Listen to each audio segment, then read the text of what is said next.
안녕하세요. 저 고려대학교의 서창록 교수입니다. 이렇게 광주의 수요 인권 강좌 나는 인권이 좋다에 초청해 주셔서 대단히 감사합니다. 오늘 저는 코로나19 팬데믹 시대 신기술이 인권에 미치는 영향이라는 주제로 강의를 부탁받았습니다. 저는 고려대학교 교수를 하면서 지금 유엔에서 시민적 정치적 권리위원회 위원을 맡고 있고, 그리고 휴먼 아시아라는 단체의 인권 NGO의 대표를 맡고 있습니다. 그래서 학교에서 학생들을 가르치면서 또 유엔과 시민사회의 일을 하고 있다, 이렇게 말씀드릴 수 있겠습니다.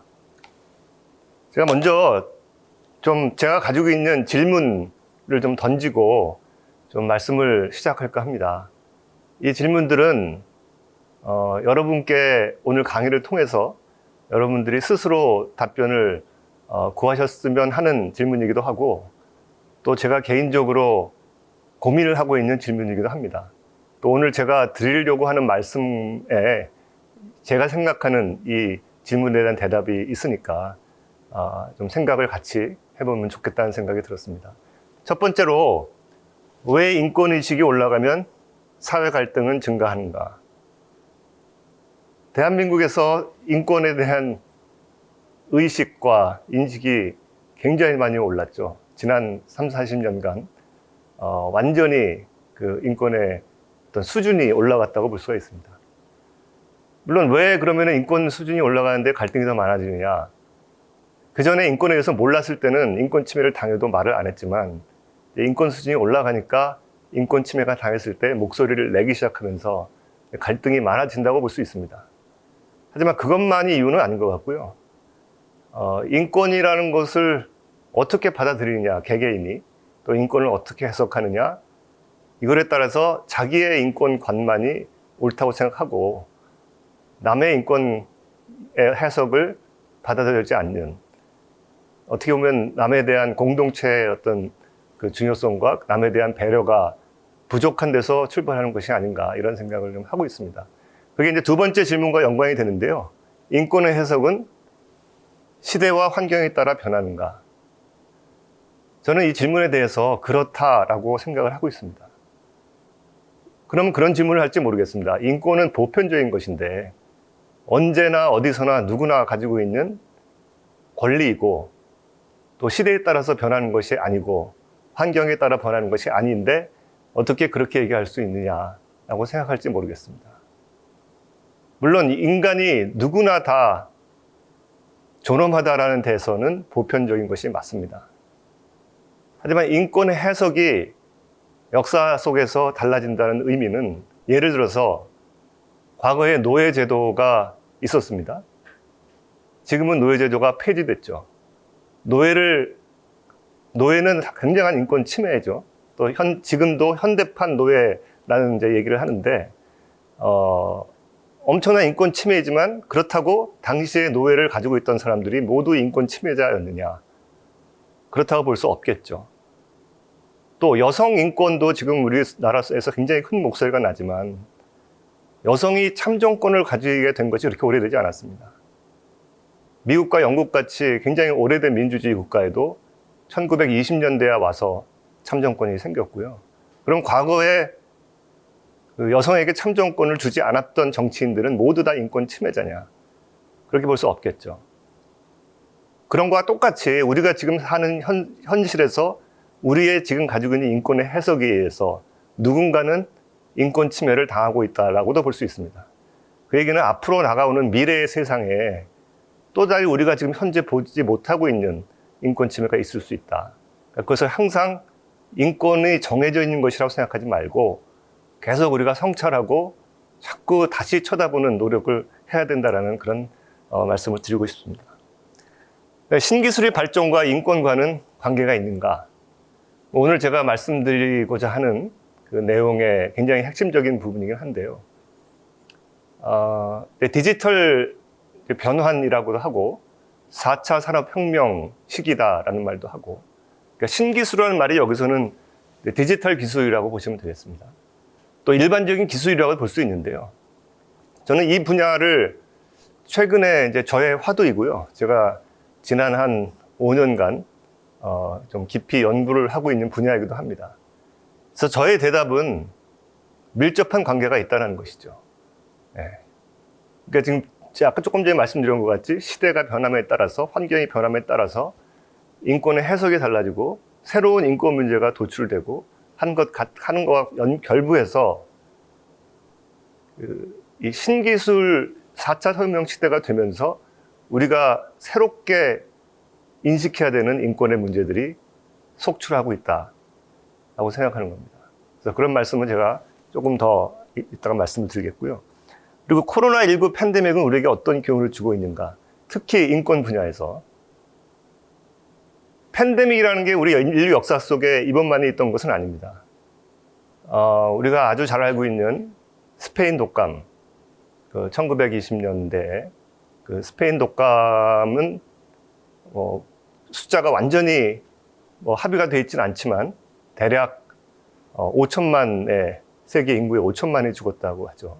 제가 오늘 아침에 통계를 보니까 전 세계에 코로나19로 죽은 사람이 630만이더라고요. 그러니까 5천만이라는 숫자가 당시의 인구의 크기를 봤을 때 어마어마한 숫자가 사실 스페인 독감으로 사망했습니다. 근데 그 당시에 비슷한 시기에 바로 직후에 1차 세계대전이 있었는데 1차 세계대전에는 1,500만이 죽었대요. 그러면 팬데믹보다, 그러니까 1차 세계대전보다 훨씬 많은 수가 팬데믹으로 죽은 것인데 우리 역사책에는 1차 세계대전은 어마어마하게 큰 기록으로 남지만 스페인 독감은 그렇게 큰 기록이 남지 않습니다. 왜 그럴까요?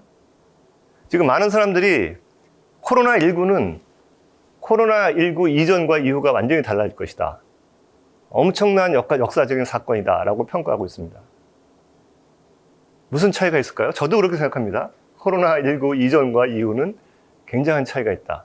근데 스페인 독감 같은 그런 큰 팬데믹이 왜 역사에서는 크게 기술되지 않느냐? 저는 그것이 굉장히 디지털 기술이라는 것과 밀접한 관련이 있다고 생각합니다. 우리 팬데믹을 겪으면서 우리는 디지털 기술을 엄청 활용을 했습니다. 좋게도 활용하고 나쁘게도 활용하고.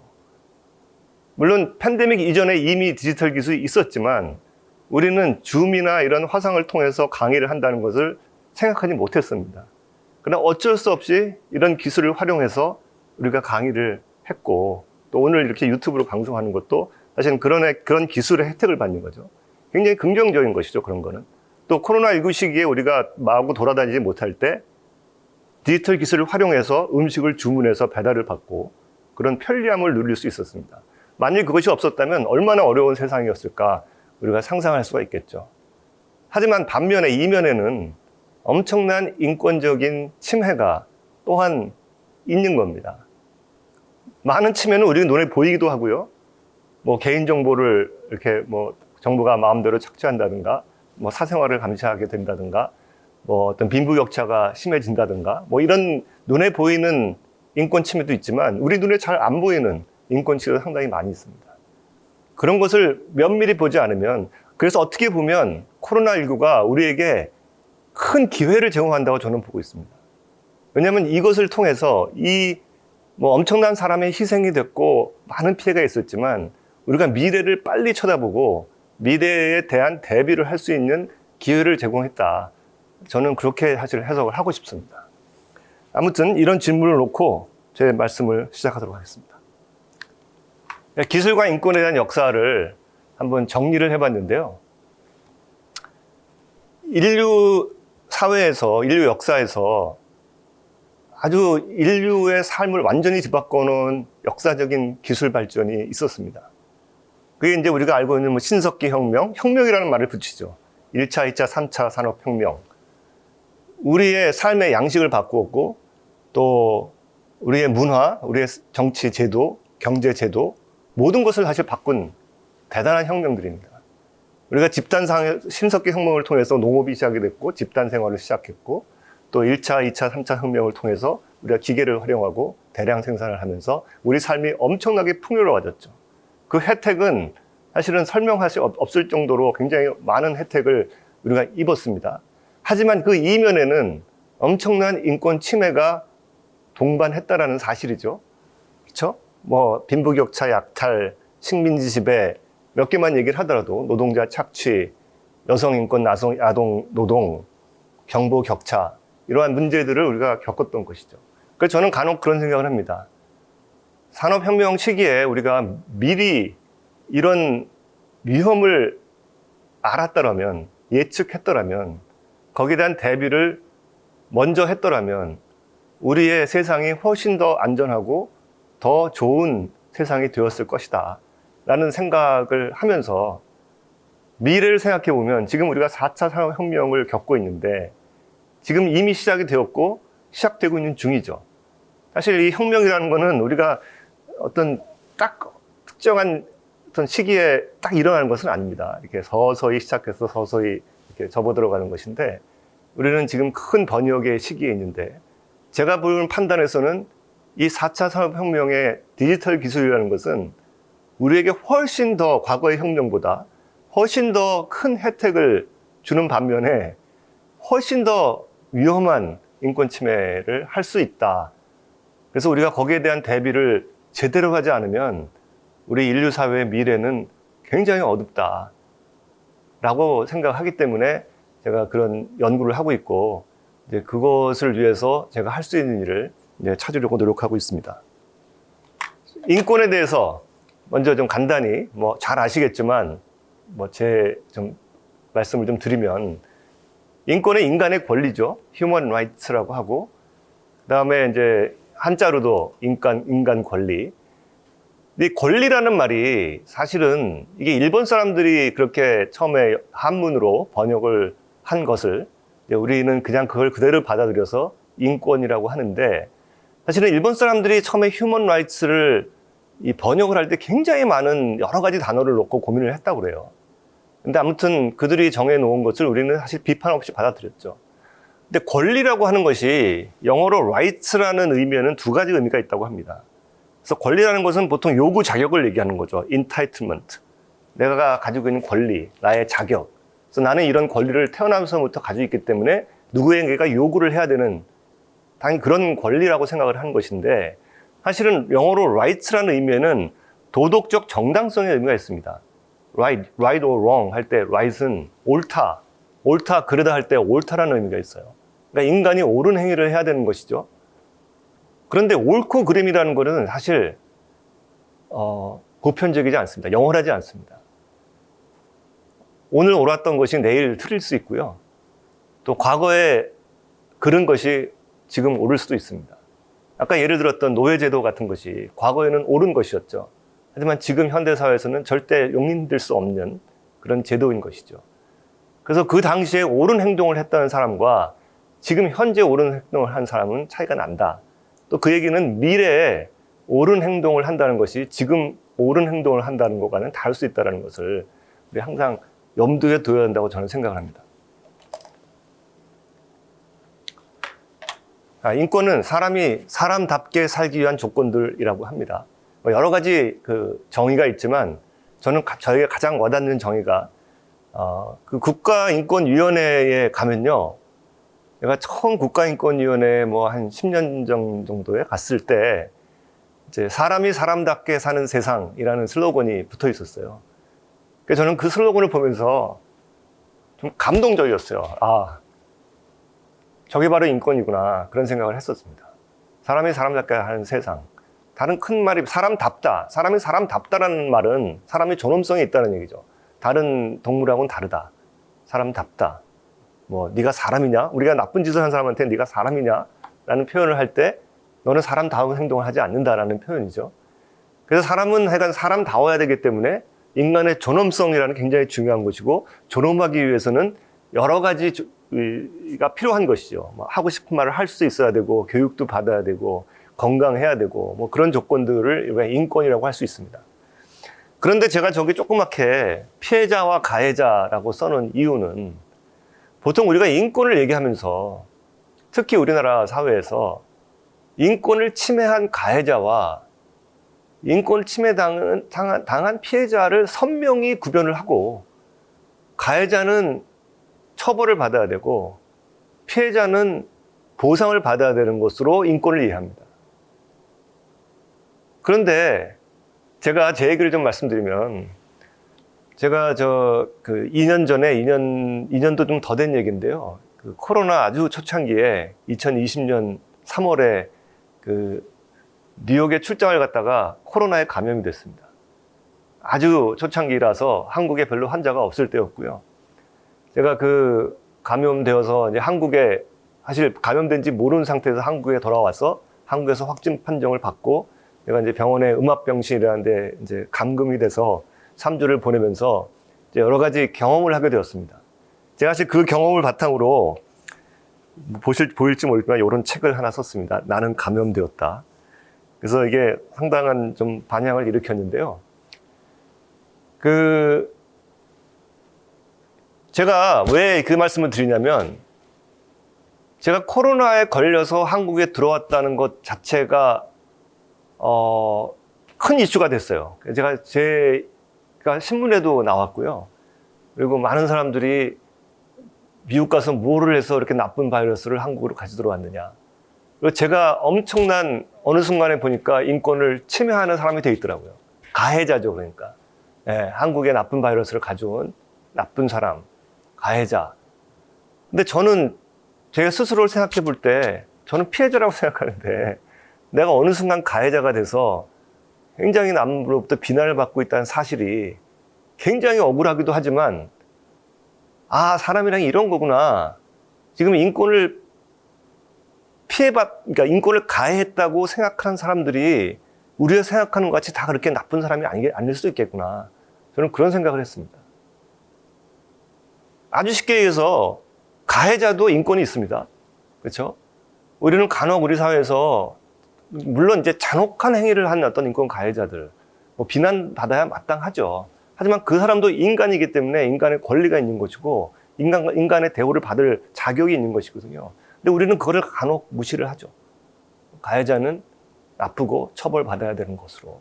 근데 인권은 그렇게 되는 것이 아니다라는 생각을 했고요. 또 그 생각이 점점 더 강해지고 있습니다.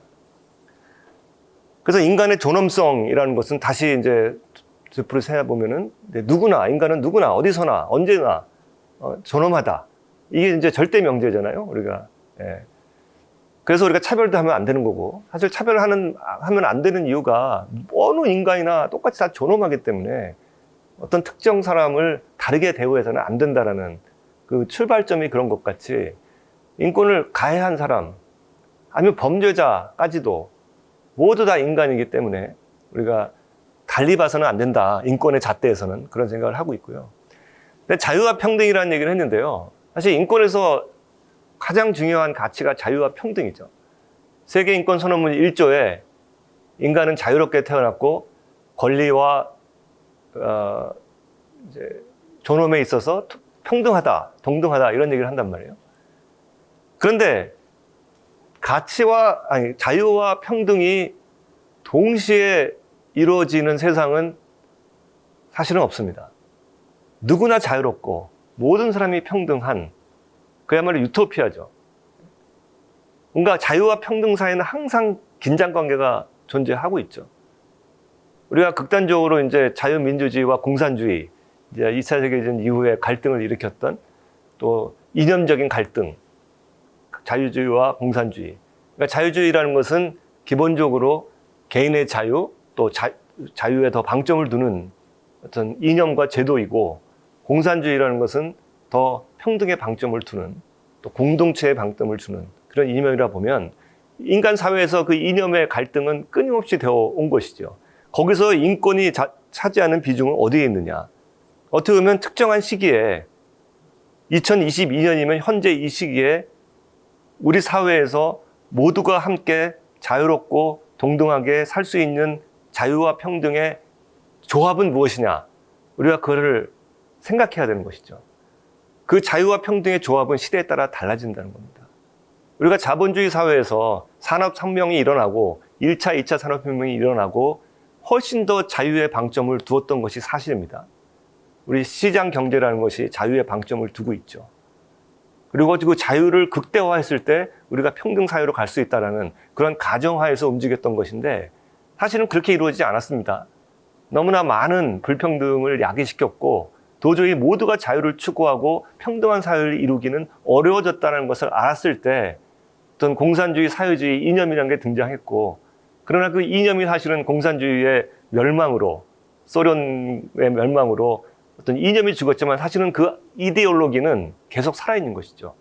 그래서 우리가 지금 뭐 불평등에 대한 이슈, 또 사회 경제적 어떤 권리 이런 것을 굉장히 중요시 다루고 있는 것도 우리가 계속 자유와 평등의 조화를 이루어보려고 노력하는 과정 속에서 생긴다고 생각합니다. 그런데 제가 말씀드리고 싶은 것은 제가 치열한 고민이 필요하고 이념과 이론에 갇히지 말자라고 한 것이 지금 우리 사회를 보면 이 갈등, 보수와 진보라고 표현하는 것이 물론 이제 뭐 완전히 자유고 완전히 평등은 아니죠. 하나는 어디에 방점을 두는가에 있어서 이념이 갈라지고 엄청난 갈등을 일으키고 있는 것이죠. 이것을 벗어나지 않으면 사실 인권에 대한 제대로 해석이 될 수 없다는 겁니다. 왜냐하면 인권은 보다 근본적인 것이고 보다 인간의 존엄에 대한 얘기를 한 것인데 이 이념에 종속이 되어서는 제대로 된 인권에 대한 이해를 할 수 없는 것이랍니다. 그럼 현재 우리가 가지고 있는 이념적 갈등을 벗어나야 진짜 인권을 위해서 우리가 무엇을 할 수 있는지, 또 앞으로 다가오는 4차 산업혁명 시대에 인권은 어떤 자유와 평등의 조화가 있는지 우리가 발견할 수가 있다는 것이죠. 제가 여기 배려와 양보라는 말을 써놨습니다. 제가 제 책에, 이 나는 감염되었다는 책에 마지막 문장이 내가 새롭게 깨닫게 된 것은 남을 배려할 때 진정한 자유가 온다는 사실이다. 이렇게 마지막 문장을 썼습니다.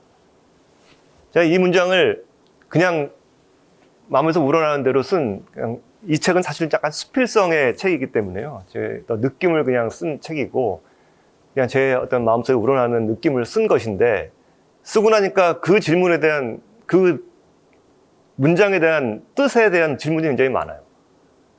자유를 어떻게 배려와 연결시키느냐.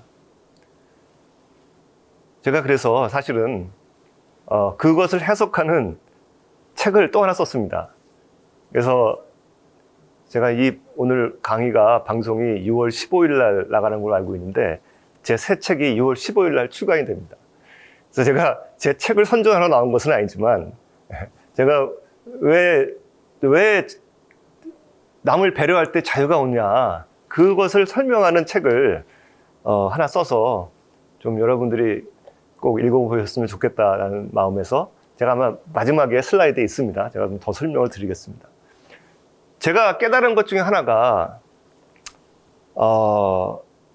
이 자유로움, 사람에게 자유로움이라는 것은 개인적인 차원에서나 국가적인 차원에서나 지구적인 차원에서나 자유는 엄청나게 중요한 것인데, 개인의 자유는 우리가 공동체에 살기 때문에 남이 없이, 우리가 없이 존재하지가 않습니다. 우리가 함께 같이 있을 때 나에게 자유가 오는 것이라는 것이죠. 그 얘기는 쉽게 얘기해서 그래서 남의 같이 사는 사람들의 배려가 없이는 나에게 자유가 오지 않는다라는 것이 저의 그냥 성찰입니다.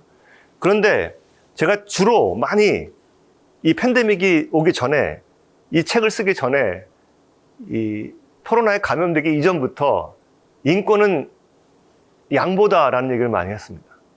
인권은 양보다. 그것도 같은 맥락이죠. 우리가 공동체에 살면서 같이 더불어 잘 사는 것이 우리의 어떤 가치 추구의 중요한 부분이기 때문에 양보 없이 자기의 인권만을 주장하는 것은 인권이 될 수 없다라는 어떤 저희 인권관을 가지고 있는데요. 그리고 나서 책을 쓰면서 제가 한번 찾아보니까 세계 인권 선언문의 1조가 아까 말씀드린 것 같이 모든 인간은 태어나면서부터 자유롭고 존엄과 권리에 있어서 동등하다라는 문장이 나옵니다. 그리고 같은 1조의 그 다음 문장이 사실은 어떻게 써 있냐면, 제가 여기 좀 써놨으면 좋은데 제가 잊어먹고 슬라이드를 만들지 않아서요. 그 다음 문장이 인간은 이성과 양심을 타고났으므로 서로 형제의 정신으로 살아야 된다라는 두 번째 문장이 나옵니다. 근데 우리가 1조를 얘기할 때 첫 번째 문장만 얘기하지 두 번째 문장은 거의 언급하지 않습니다. 대부분 세계인권 선언문을 요약해서 짧게 보여주기 때문에 자유와 평등을 얘기하는 1조를 얘기하지 양심과 이성과 형제라는 말을 쓰지 않는다는 거죠. 근데 사실은 생각하면 생각할수록 그 형제라는 것이 너무너무 중요한 겁니다. 그래서 프랑스 혁명의 이념을 보면 여러분 다 아시겠지만 자유, 평등, 우애, 저것을 박애라고 많이 우리나라는 표시하죠. 박애라고 하는 것이 저는 좀 번역이 잘못됐다고 봅니다. 그 박애라는 번역도 일본 사람들이 한 것을 그대로 우리가 받아들였다고 하는데 사실은 불어로 프레테르니티, 그래서 이게 우애라는 뜻입니다. 프레터니티 영어로는. 그래서 형제, 우애, 동포애 이런 의미가 있는 것이죠. 그래서 자유와 평등만을 우리가 얘기하는데 사실 민주주의나 인권을 얘기할 때 사실은 굉장히 중요한 축 하나가 우애라는 것이죠. 그래서 우애가 없이는 공동체에 대한 어떤 그 형제애, 동포애 이런 것이 없이는 자유와 평등을 강조하는 인권이 완성될 수가 없다. 그것은 이미 세계 인권 선언문에도 나와 있다. 그런데 우리가 인권을 개인의 권리로 생각하면서 개인의 권리를 법으로 만드는 과정에서 계속 인권이 추구되다 보니까 그 중요한 우애라는 중요한 축을 우리가 간과하고 있었다라는 말씀을 드리는 겁니다. 이걸 왜 말씀드리냐면 사실은 디지털 시대에 우리가 4차 산업혁명 시대에 지금 다가오는 여러 가지 인권 문제를 제가 보는 해석에 있어서는 이 우애의 정신을 발휘하지 않고는 해결할 수가 없는 문제가 너무 많다고 보이는 것이죠. 그래서 그 얘기는 제가 시간이 되면 좀 더 말씀을 드리겠습니다. 국제인권 규범을 좀 간략히 살펴보려고 그러는데요. 제가 물론 국제인권 규범을 가르치는, 강의하는 자리는 아닙니다만은 이 4차 산업혁명의 새로운 인권을 얘기하는 데 있어서 이것의 이해가 없으면 안 된다고 생각을 해서 제가 꼭 필요한 부분만 몇 가지 설명을 드리겠습니다. 왜냐하면요, 지금 우리가 가지고 있는 많은 인권관, 또 인권에 대한 규범, 또 인권에 대한 해석, 또 우리의 인권 법들, 이런 것들이 다 국제인권 규범에서 출발합니다. 그래서 우리나라 법을 보면 국제인권법이 국내법보다 우선한다라는 원칙이 있어요.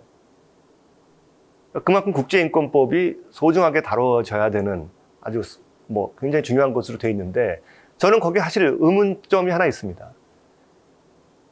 우리가 국제인권법을 만드는데 한국 사람이 기여한 것이 무엇이 있느냐? 우리는 참여를 하지 않았습니다.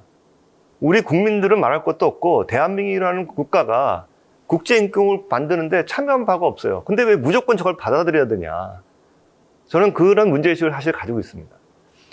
그래서 국제인권 규범을 보면요, 2차 세계대전 이후에 승전국에 의해서 2차 세계대전의 승전국, 그게 이제 미국, 영국, 프랑스, 소련, 중국이죠. 그 5국가가 지금 유엔의 안보리의 상임이사국입니다. 그게 지금까지 그러니까 1945년 이후에 지금까지 해석되고 있는 것이죠. 그래서 그 사람들을 중심으로 해서 만들어졌어요. 한국은 유엔의 멤버도 아니었어요. 그죠? 1991년까지 회원도 아니었고, 그다음에 48년에 세계인권 선언문이 있습니다.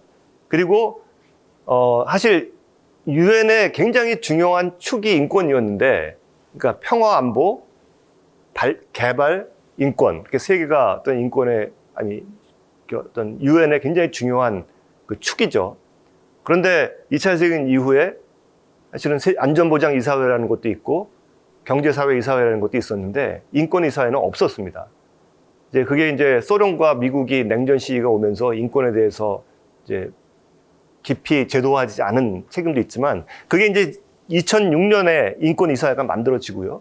그리고 그 전에 유엔 인권 최고 대표부가 93년에 만들어지면서 상당히 많이 국제인권 규범이 보편화되고 많은 국가들에 의해서 받아들여지게 되죠. 그런 과정에서 당연히 한국도 국제인권을 무조건적으로 받아들여지게 된 겁니다. 그런데 그러면 논란이 전혀 없느냐? 논란이 계속되어 왔죠. 그러니까 첫 번째 보편성과 상대성. 그러니까 우리가 인권이 보편적이라고 하고 세계인권선언문이라는 게 원래 보편적 선언문이잖아요. Universal Declaration. 그래서 보편적이라는 걸 어떤 핵심으로 해서 나오는 것인데 유럽 사람들이 만들어 놓고 그게 다른 나라에도 적용이 되느냐. 이런 이제 논란이 있었고요. 또 서구 문명에 기반한 것이 아니냐. 또 자유민주주의와 연결된 것이 아니냐. 이런 논란들이 있었지만 사실은 극복해 왔습니다. 사실 뭐 자유민주주의의 서구의 문명에 기반한 것이 뭐 문헌적으로 사실이지만 어느 역사에서 어느 종교나 어떤 문화권에서도 인간 존중, 인간의 존엄성에 대한 그 문건은 어디다 있고 거기에 대해서 반론을 제기할 문화권은 하나도 없습니다. 다만 어떻게 해석하는가에 따라 좀 차이가 나는 것이지 인간의 존엄성을 따지는데 크게 문제가 없었다. 그런 의미에서 이제 보편화되어 왔다. 그래서 지금 예를 들면 뭐 인권 각국의 보편적 정례 검토, 지금 국가별 인권 검토라고 하죠. UPR이라고 하는 제도를 유엔 회원국 193개국이 모두 받아들여서 지금 그런 절차를 진행하고 있고 그런 것이 상당히 이제 보편화됐다. 중국 같은 나라도 옛날에 인권이라는 말을 쓰지도 않았었는데 이제는 인권이사회의 중요한 핵심으로서 굉장히 인권에 적극적으로 참여하고 있다. 물론 이견이 있지만 그래도 참여한다는 것이 굉장히 중요하다고 생각합니다. 그런데 제가 말씀드리고 싶은 것은 그럼에도 불구하고 우리가 비판적으로 볼 필요는 있다는 것이죠. 특히 이 지금 가지고 있는 제도가 우리 디지털 시대에, 다가오는 디지털 시대에 적합한 것이냐. 저는 여기에 큰 물음표를 던지고 제가 유엔 인권 메커니즘에서 일을 하면서도 이 문제를 해결하기 위해서 어떤 유엔 인권 메커니즘을 개혁하는 그런 작업을 하고 있고요. 그 과정에서 대한민국이 적극적인 참여를 해야 한다고 봅니다. 이제 대한민국은 전 세계에서 선진국이고 우리 국민들은 선진국의 국민이라는 것이죠. 그럼 그만큼의 전 지구 이 세계 시민에 대한 책임이 있는 것이고 우리가 이런 어떤 새로운 제도를 만들어요. 규범을 만들어내는데 적극적으로 참여하는 것은 우리를 위해서나 또 지구 사회를 위해서나 너무나 중요하다는 것이죠. 또 우리의 역할을 요구하고 있다. 그렇게 볼 수 있습니다. 그래서 이거는 유엔에서 남들이 하는 일 이렇게 봐서는 안 된다는 겁니다. 또 광주시청에서 일하시는 분, 광주 시민들 이게 엄청난 시민들입니다. 사실 우리의 역사를 보면 광주가 이루어낸 이 민주화 또 인권의 증진 이런 것은 모든 국제사회의 모범이 있는 사례고요. 그만큼의 어떤 책임이 있는 것으로서 이런 문제에 그냥 물 건너 강 구경하듯이 강 건너 물 구경하듯이 그러면 안 된다는 것이죠. 그래서 제가 조금 더 말씀드리면 유엔 인권 메커니즘은 두 개로 나누어집니다. 크게 유엔 인권 헌장 기구와 유엔 인권 조약 기구. 아마 조금씩은 들어보셨을 거예요. 저는 개인적으로 이 헌장 기구의 자문위원회라는 데 6년을 일했고요. 그리고 지금 조약기구의 시민적 정치적 권리위원회에 지금 2년째 일을 하고 있습니다. 그래서 어떻게 보면 양쪽을 다 경험을 했기 때문에 이 기구들이 어떻게 작동하는지 잘 이해를 하고 있습니다. 유엔 헌장 기구는 간단히 말씀드리면 헌장에 기반한 유엔 헌장에 기반한 기구라서 유엔의 193개국이 모두 다 해당이 되는 그런 제도입니다. 그래서 유엔 인권이사회 중심으로 움직이는데 인권이사회는 유엔 총회 산하에 있고 총회 193개국이 투표를 해서 유엔 인권이사회 47개국을 선출을 해서 47개국이 제네바에서 여기가 이 사진이 제네바의 유엔 인권이사회가 열리는 제네바 유엔 건물입니다. 거기서 이제 활동을 하게 돼 있죠. 그래서 모든 예를 들면 특별 절차, 스페셜 프로시저라고 하는데 우리가 쉽게 쉬운 예를 들면 북한 인권 문제를 유엔 인권이사회에서 결의안을 통해서 북한 인권 결의안을 만들고 그 결의안에 따라서 특별 절차를 만들어서 북한 인권 특별 보고관이 선정이 돼서 북한 인권에 대한 조사를 하고 있죠. 그런 것 같은 이제 그 활동을 하는 것이 헌장 기구이고 조약 기구는 헌장 기구와 달리 각각의 위원회에 조약이 있습니다. 국가 간의 합의에 의해서. 그러니까 유엔에 가입한 것과 관계없이 그러니까 유엔 회원국들이 다 그 위원회에 회원이 되는 것이 아니죠. 예를 들면 시민적 정치적 권리위원회는 173개국이 가입이 되어 있습니다. 유엔은 193개국이니까 적어도 20개국은 가입을 안 한 것이죠. 그리고 9개의 위원회가 있는데 경제적, 사회적, 문화적 권리위원회, 인종차별철폐위원회, 여성차별철폐위원회, 고문방지위원회, 아동권리위원회, 이주노동자 권리위원회, 장애 인권리위원회, 강제실종위원회. 한국은 지금 이주노동자권리위원회와 강제실종위원회는 가입을 하지 않았습니다.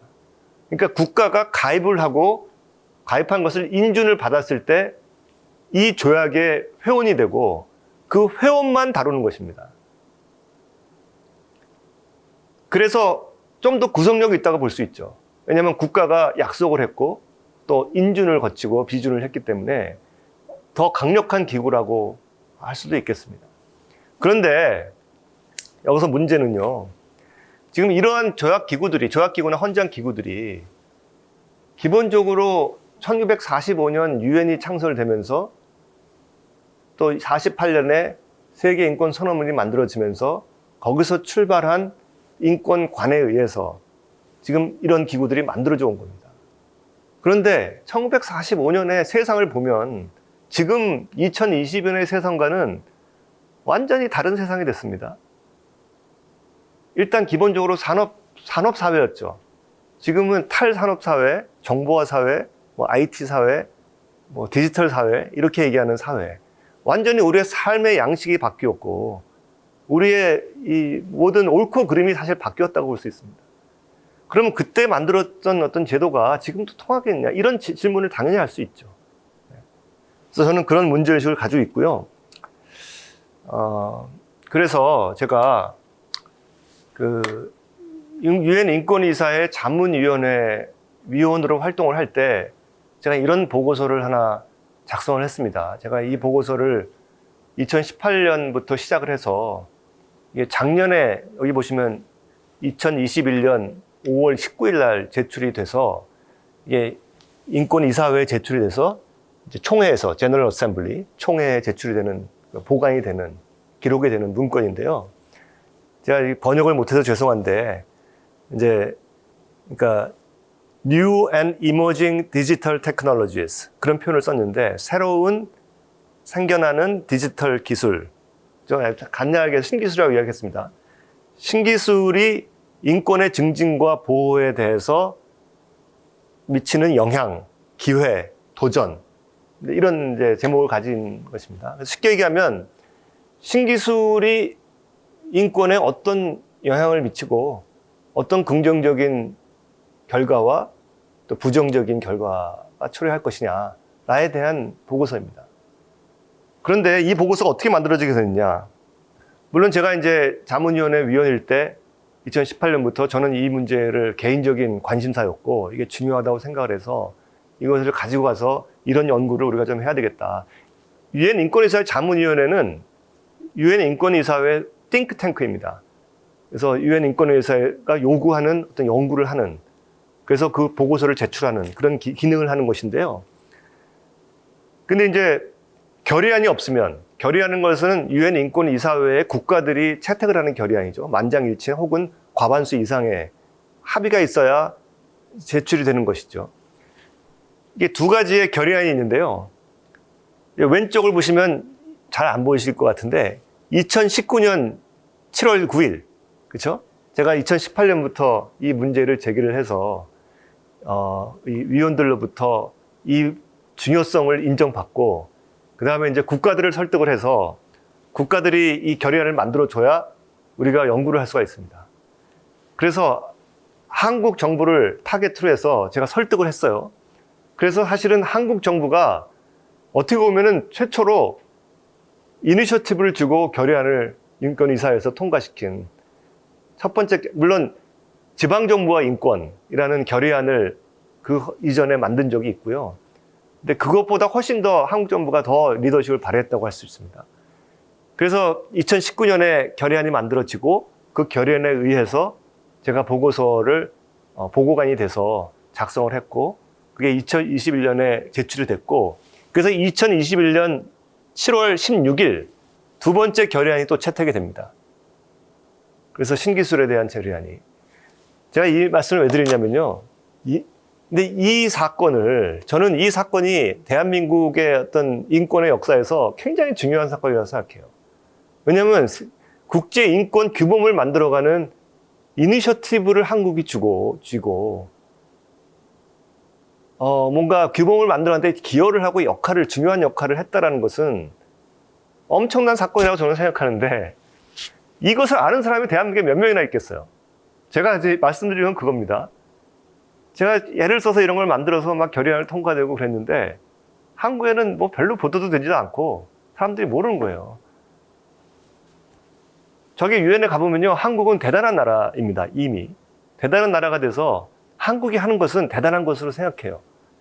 그리고 한국이 하는 것은 많은 국민들의 서포트를 받아서 하는 것으로 생각하고, 그러니까 한국이 이렇게 이런 결의안을 주도해서 만들어졌다는 것은 대단한 의미에도 불구하고 현실은 사실 그렇지 않다. 그러니까 우리의 그만큼의 어떤 준비가 좀 덜 돼 있다, 그런 생각을 하는데요. 아무튼 그럼에도 불구하고 이 보고서가 이제 제가 조금 더 설명을 드리면 2019년과 21년에는 엄청난 차이가 생겼습니다. 2019년은 팬데믹 이전이고요. 2021년은 팬데믹 이후예요. 그렇죠? 우리가 팬데믹 이전과 이후가 달라진다는 얘기를 계속 하는데, 팬데믹이 생기면서 이 디지털 기술에 대한 관심이 어마어마하게 증가를 했고, 그래서 이 두 번째 결의안이 만들어질 때는 엄청나게 많은 국가들이 이 보고서에 결의안에 관심을 갖기 시작했어요. 달리 얘기하면 한국이 주도권을 상실하기 시작했다는 얘기죠. 19년에 할 때는 물론 제가 처음에 아이디어를 내긴 했지만 한국 정부가 그것을 수용해서 뭔가 할 때 그렇게 크게 관심이 없었던 이슈였는데 2021년에 너무나 큰 이슈다 보니까 특히 유럽 국가들이 막 몰려들어서, 그런데 문제는 앞으로 이 결의안으로 끝나는 것이 아니고 이것이 계속적인 결의안, 계속적인 규범화, 계속적인 제도화가 이루어질 때 도대체 한국이 할 수 있는 역할은 뭐가 있을까? 이런 식으로 주도권을 잃었을 때 한국이, 근데 주도권을 잃어서 유럽 사람들이 하는 것이 뭐가 문제냐라고 할 수 있겠지만, 사실은 아까 이제 2차 세계대전 이후에 국제인권규범이 만들어지면서 서구 승전국들이 중심이 되었다는 말씀을 드렸잖아요. 그렇게 됐을 때는 사실은 우리의 뜻이 반영이 되지 않는 겁니다. 우리가 지구화된 사회에서 서구만이 있는 것이 아니잖아요. 다양한 어떤 이 의견들을 들어야 되는데, 우리가 참여하지 않으면 그만큼 우리의 의견이 반영되지 않고, 우리의 의견이 반영되지 않는다는 것은 우리의 문제뿐만 아니라 전 지구 사회에서도 옳은입니다.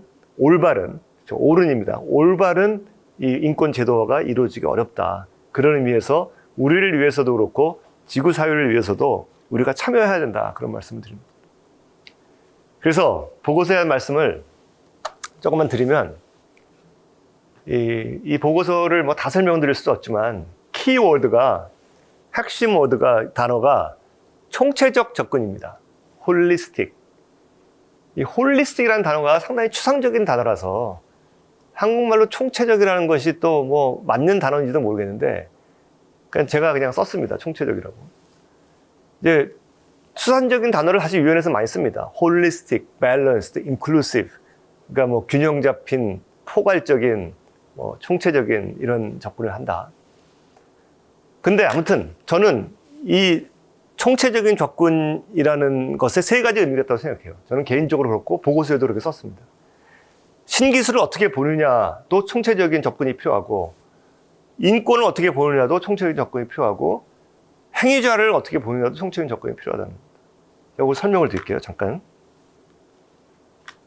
자, 기술.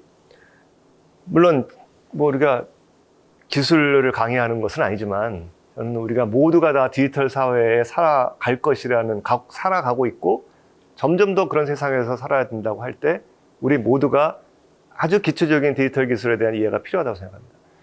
디지털 기술을 인권에 미치는 영향을 한다고 하니까 초기에 많은 사람들이 디지털 기술가 얼마나 많은데 무엇을 다 할 거냐. 뭐 얘기만 해도 빅데이터, 뭐 AI, 알고리즘, 블록체인, 뭐 사물 인터넷, 뭐 어마어마하게 많잖아요. 또 생명과학에서 나오는 뭐 인간 복제 이런 이슈부터. 그런데 면밀히 찾아보면 사실은 디지털 기술이라는 건 데이터에서 출발합니다. 모든 게 데이터화예요. 그래서 제가 디지털 사이클이라는, 그러니까 데이터 사이클이라는 용어를 만들었는데요. 아주 쉽게 설명을 드려서, 우리가 휴대폰으로 카메라로 사진을 찍으면 그 사진이 데이터로 남습니다. 데이터로 여러분 휴대폰에 저장이 되죠. 옛날에 아날로그 사진을 찍으면 필름으로 했잖아요.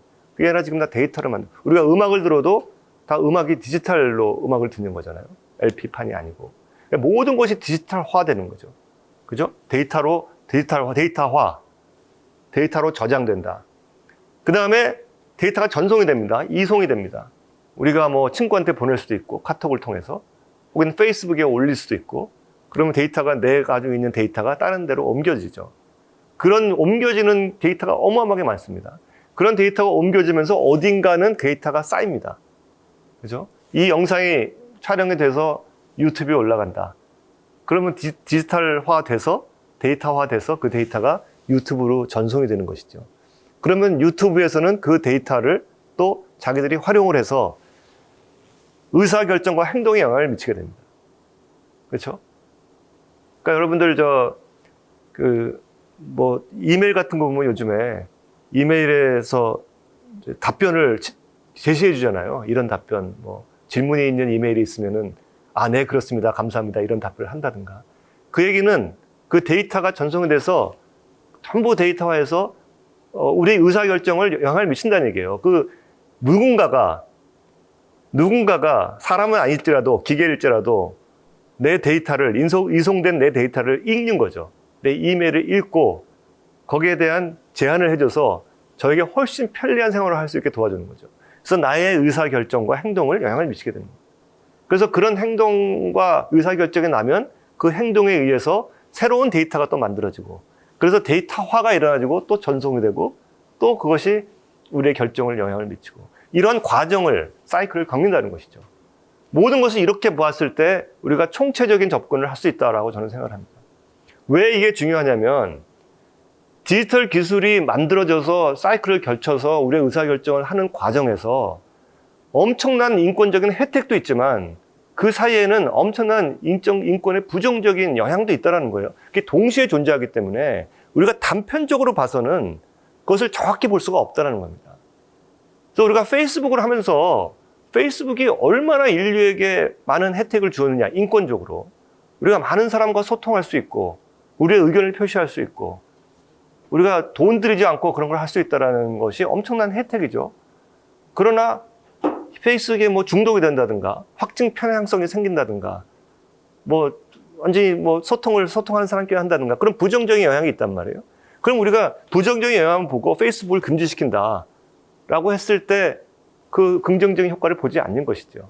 아무튼 이런 것 같이 이걸 총체적으로 봐서 그것을 또 면밀히 분석해야 될 필요가 있다는 측면에서 기술을 총체적으로 봐야 된다.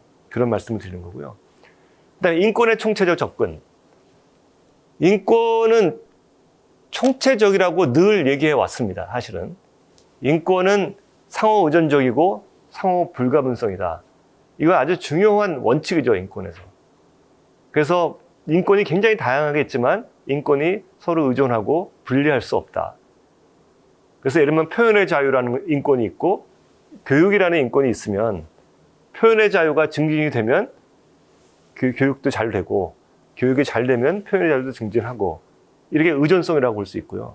또 표현의 자유를 증진한다는 이유로 교육을 도외시할 수도 없다. 그래서 분리할 수 없다. 이런 의미잖아요. 그런데 아까 제가 예를 들면 조약기구, 헌장기구를 말씀드린 것 같이 인권 메커니즘은 지속적으로 분절화가 되었습니다. 지속적으로 나눠졌어요. 아주 쉽게 얘기해서 유엔 자유권위원회와 사회권위원회는 분리되어 있습니다. 우리가 사회권과 자유권이라는 것이 분리되어서는 안 된다고 얘기를 하죠. 아까 설명을 드린 것 같이 건강권, 교육권, 사회보장권, 이런 사회권, 화해권과 표현의 자유, 집회결사의 자유, 사생활권, 이런 것이 우리가 분리될 수 없는데 따로 논의가 된다는 것이죠. 이거를 총체적으로 보고 해결하지 않으면 저는 인권 문제를 해결하기 어렵다고 봐요. 그래서 유엔의 인권 메커니즘이 뭔가 바뀌어야 되고, 그거에 내가 할 역할이 뭐 있냐, 이렇게 생각할지 모르지만 있다라는 게 제 주장입니다. 여러분들이 관심을 가지고 적어도 무슨 일이 일어나는지 세계 시민의 일부로서, 또 책임 있는 국민의 일원으로서 그런 관심을 가지고 쳐다볼 필요가 있다라고 말씀을 드리는 거고요. 그 사회권과 자유권을 좀 말씀드리면, 예를 들면 지금 이제 코로나19 상황에서 여러 가지 인권 문제가 생기면서 사회권에서도 그 인권 문제에 대한 해석이 나오고 자위권에서 해석이 나오고 또 국가적인 심사를 할 때도 각자 자기의 의견을 발표를 합니다. 근데 코로나19를 방역하는 데 있어서 막 철저하게 사람들을 이렇게 통제하고 개인정보를 빼고 그런 것이 인권적으로 정당하냐 했을 때 자유권을 시작해 봤을 때는 절대로 정당하지 않죠. 개인의 사생활을 침해하고 개인의 정보를 마구 이용했다는 것은 엄청난 인권 침해라고 볼 수 있지만 사회권위원회에서는 아마 다르게 해석할 겁니다. 집단의 안전과 건강과 이것을 위해서는 그런 인권 침해가, 자유권 침해가 있는 것이 정당하다라고 해석할 거예요. 이걸 다르게 해석을 내면 어떻게 하는 거죠? 분명히 지금 그런 일이 일어나고 있거든요. 사무직을 총체적으로 접근하지 않으면 바람직한 인권에 대한 솔루션이 나오기 어렵다라고 생각을 합니다. 또 제가 보기엔 더 중요한 것은 이 총체적 거버넌스, 행위자의 총체성입니다. 자, 아까 말씀드린 것 같이 유엔 인권 메커니즘은 몇몇의 선진국들이 만들었어요. 그죠? 그들이 주도해서, 물론 그 이후에 최근에 만들어진 메커니즘은 좀 더 다양한 행위자가 참여했지만, 행위자의 참여라는 걸 다양한 행위자가 말했을 때 국가들이 다 참여하는 다양한 국가의 의미도 있고요. 뭐 시민사회라든가 학자라든가 기업이라든가 뭐 이런 다른 행위자들, 뭐 지방정부라든가 이런 행위자들이 얼마큼 참여하느냐의 문제도 있죠. 그것이 모두 다 참여해야만 사실은 제대로 된 밸런스를 맞춘 어떤 인권 규범이 만들어지겠잖아요. 당연한 거잖아요. 그것을 위한 지금 뭐 유엔에서 다중이해 관계자 뭐 이런 멀티 스테이크홀더리즘에서 여러 이해자 관계자를 다 포함해서 해야 한다는 얘기를 하지만 실질적으로 이 규범이 형성되는 과정을 보면 그렇게 많은 행위자가 참여하지 않고 있다는 거죠. 특히 저는 사기업의 중요성이 앞으로 굉장히 중요하다고 생각해요. 우리가 보통 인권 커뮤니티를 얘기할 때 첫째가 국가죠. 아무래도 국가가 인권에 대한 책임을 가지고 있기 때문에. 그다음에 우리가 뭐 지방정부, 뭐 광주시 같이 지방정부도 얘기 많이 하고, 또 시민사회라는 게 NGO라는 게 뭐 국제인권규범에서 사실은 뺄 수 없는 중요한 행위자가 이미 돼버렸지만, 우리가 사기업은 보통 인권 커뮤니티에서 생각하지 않습니다.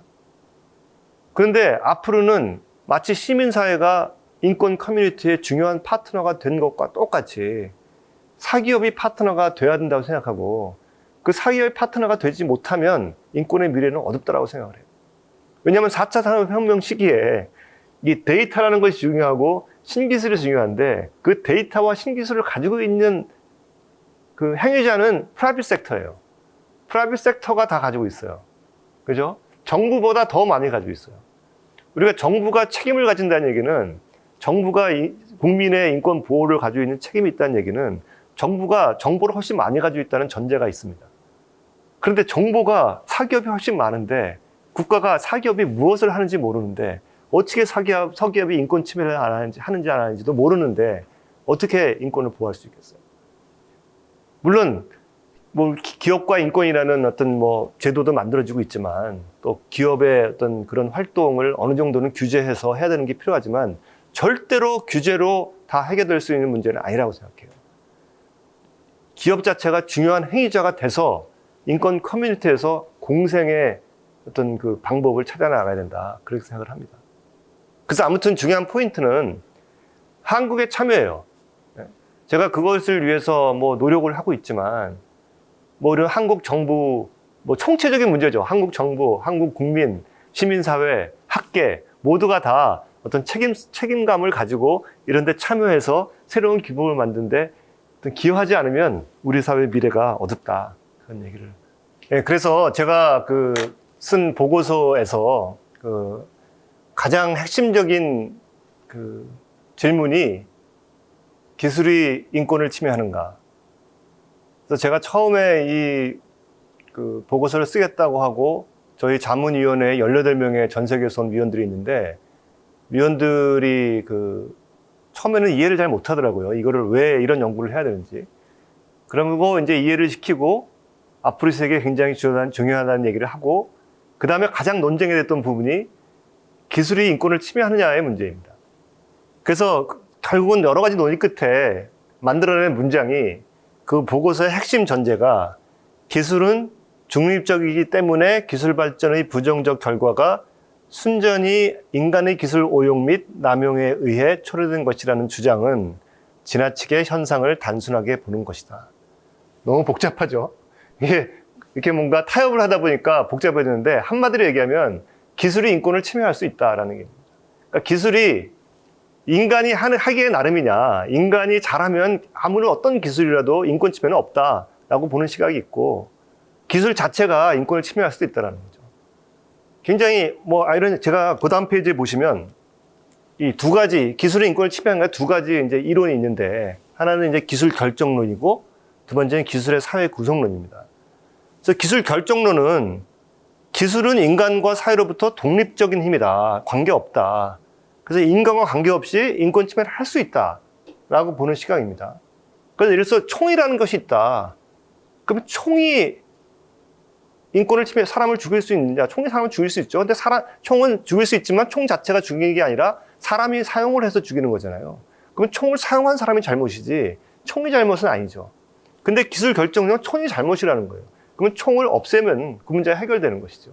그렇게 보는 시각이고, 두 번째는 사회 구성론이에요. 기술은 독립적인 것이 아니고 사람이 어떻게 하는가에 달려있다. 그렇죠? 사회가 기술을 만들어내는 것이고 인권 침해의 책임은 기술이 아니라 사회에 있다. 사람에게 있다라는 것이죠. 이 두 개의 이론이 어느 게 하나가 맞다고 볼 수 없습니다. 기술과 사회의 관계는 그 사이에 블랙박스 같은 게 있어가지고 그걸 딱 하나로 규정할 수 없습니다. 그 복잡성이 디지털 사회에는 더 심해지는 거죠. 그래서 아주 쉽게 설명을 드리면, 자, AI라는 거 다 아시잖아요. 인공지능이 생겨서 요즘에 인공지능이 독자적으로 결정을 합니다. 자기가 머신러닝을 통해서 자기가 올바르고 생각하다는 걸 결정을 내려요. 근데 인공지능이 결정을 내리는 것이 심각한 인권 침해를 초래한다 라고 했을 때 그거는 누구의 책임인가라는 거죠. 인공지능을 만들어낸 사람들이, 예를 들면 기술을 개발한 사람들, 사이언티스트, 공학자들, 비즈니스 모델을 만든 프라이빗 섹터의 사람들, 정책 결정자들, 이런 사람들은 전혀 인권 침해할 의도가 없었어요. 인류 사회를 더 편리하게 해주기 위해서 인공지능을 만들었는데 그 인공지능이 스스로의 결정을 통해서 인권 침해를 한다. 그 누구의 책임이라고 할 수 있겠습니까? 그러니까 이런 문제를 봤을 때 우리가 기술은 인권 침해하지 않는다라고 단순하게 봐서는 안 된다. 그런 가능성에 대해서 우리가 면밀히 봐야 된다. 그 핵심 가설을 제공하고 있는 겁니다. 그래서 이게 저는 굉장히 중요하다고 생각하고, 그런 사실 현실의 이해가 이미 굉장히 많이 존재합니다. 예를 들면 미국에서 안면 인식 기술을 통해서 범죄자를 찾아내는 기술을 쓰고 있죠. 근데 안면 기술을 데이터를 데이터죠, 결국. 데이터를 다 모아서 데이터로 결정을 내리게 하는, 아까 얘기한 데이터 사이클의 일부인데, 데이터를 넣을 때 백인의 데이터를 많이 넣다 보니까 결국 백인은 잘 구별해내는데 유색인종은 잘 구별을 못한다는 거예요. 그럼 결국 차별이 되는 것이죠. 유색인종은 검색대에서 다 걸려드는 거예요. 범죄자로. 그러니까 그 얘기는 우리가 데이터를 넣을 때 절대 특정 인종을 더 많이 넣어서는 안 되는구나. 나중에 알게 된 거죠. 처음에 그 데이터를 넣는 사람들은 그런 인권 감수성이 없었기 때문에 전혀 알지 못했던 것이죠. 그러니까 이런 문제들을 우리가 아주 초기 단계부터 그런 가능성을 두고 인권적 평가를 하고 어떤 접근법을 활용해야만 된다는 그런 말씀을 드린 겁니다. 그래서 예를 들어서 좀 다른 얘기긴 한데, 우리나라에 감염 예방법이라는 게 있죠. 코로나19와 관련해서. 한국이 신속하게 빠르게 대처할 수 있던 이유는 초기에 한국이 그렇게 K-방역이라고 해서 굉장히 칭찬을 많이 받을 수 있던 이유는 감염 예방법이 있었기 때문에 그렇습니다. 2015년에 메르스 사태 때 우리는 그런 법을 만들었어요. 그러면 그 법에 의해서 저도 당했지만 엄청나게 많은 개인정보가 무단으로 이송이 되고, 그렇죠? 이전이 되고, 또 개인의 사생활이 엄청나게 침해가 됐어요. 그러면 그것이 얼마큼 우리가 코로나 방역을 하는데 유용하게 쓰였느냐. 평가를 지금 해보면, 저는 평가를 제가 해보지는 않았지만 제 경험에 의하면 너무너무 필요 없는 것들이 많아요. 필요가 없는데 무리하게 수집이 된 정보들이 너무 많다는 거죠. 만약에 감염법 예방법을 만들었을 때 그런 인권적 평가를 면밀히 했더라면 그런 피해자를 훨씬 더 줄일 수 있을 것이죠. 마치 이런 예인 것입니다. 이게 앞으로 더 많은 디지털 기술을 활용한 어떤 인공지능이라든가 어떤 새로운 제품, 뭐 인간 복제라든가 드론이라든가 이런 것을 만들어낼 때 아주 초기 단계에 이런 검토를 하지 않으면, 그리고 사람이 하기 나름이지 기술은 문제 없다라는 안일한 생각을 가지면 굉장히 위험이 도래할 수 있다. 그런 말씀을 드립니다. 그래서 이제 좀 가벼운 얘기로 넘어가겠습니다. 제 책 얘기를 좀 하겠는데요. 제 책이 사실은 제 책의 상당히 많은 부분이 이 디지털 기술과 관련이 있고, 그래서 아까도 말씀드렸지만 제 책은 좀 수필식으로 쓴 거라서 그렇게 어렵지 않습니다. 뭐 중학생 정도도 다 읽을 수 있는 그런 수준의 책이고요. 그러나 뭔가 좀 제가 인권학자로서 제가 어떤 성찰한 것, 또 경험했던 것을 보여주는 책인데, 제가 사실 책을 쓴 이유는 저에게는 굉장히 큰 사건이었습니다.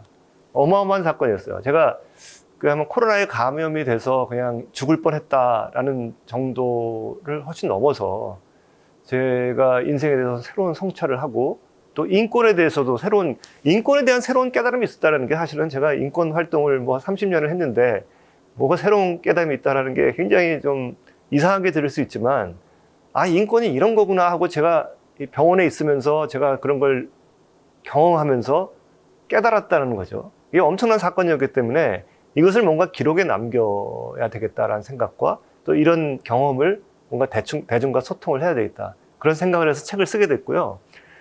생각보다 관심을 많이 보였어요. 그래서 저는 뭐 이걸 많이 팔리고 뭐 이런 걸 생각하지 않고 그냥 스스로에 대한 어떤 다짐 뭐 이런 의미에서 썼는데, 너무 관심을 많이 보여주셔서 제가 용기를 얻어서 좀 대중서를 조금 더 써보려고 이번에 또 쓰게 됐는데요. 제가 아까 말씀드린 것 같이 마지막 제 책의 문장이, 내가 새롭게 깨닫게 된 것은 남을 배려할 때 진정한 자유가 온다는 사실이다.